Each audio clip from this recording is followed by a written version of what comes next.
mipaka na uchaguzi nchini imeraiwa kuongeza muda wa usajili wa wapiga kura, viongozi wakibaini kuwa bado kuna baadhi ya Wakenya hawajaweza kujisajili. Eneo la Awendo, wakazi wengi wakikosa kujisajili kama wapiga kura kutokana na kucheleweshwa kwa utoaji wa vitambulisho maeneo hayo.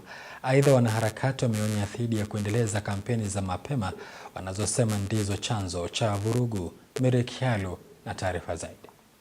Leo ikiwa ni siku ya mwisho ya Tume ya Mipaka na Uchaguzi IEBC nchini kusajili wapiga kura kote nchini, hisia kinzani zimeibuka kuhusu zoezi hilo.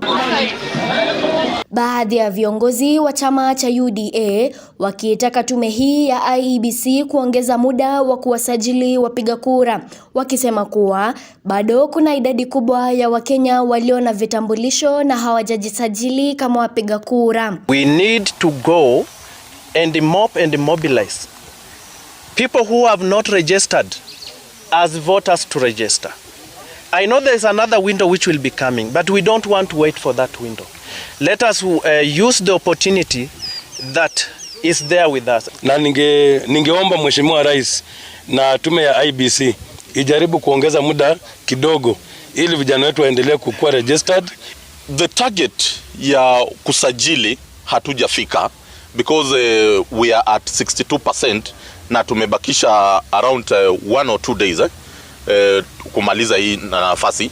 Sisi tumeweka mikakati ya kuhakikisha kwamba tunatembea door to door. Kwa upande wao, wanaharakati nchini wameshinikiza kuwa tume ya IEBC inapaswa kuzidisha hamasisho la usajili wa kura, huku wakibaini kuwa bado muda wa kuanza kampeni haujawadia, swala ambalo wanasema linaweza kusababisha machafuko mengi nchini. Lakini tumeona wanasiasa wameanza kampeni mapema, na katika kampeni hii ndio kunaona kuna violence, watu vijana wanaumia, kina mama, property, na hata sasa tunaandaa kwenda kotini kuweza kuzuia kampeni za mapema. So these are the things that we are doing: civic education to the youth, to the women, and we've even seen how IEBC is now taking up the voter registration very, very seriously. I think last week they were there in TUM, Technical University of Mombasa. Again this week they were there in Pwani University as well, and they are now going to the grassroots. So hatungoji mtu aende kwenye IEBC office which are very few, and already IEBC is also talking about them not being able to be everywhere.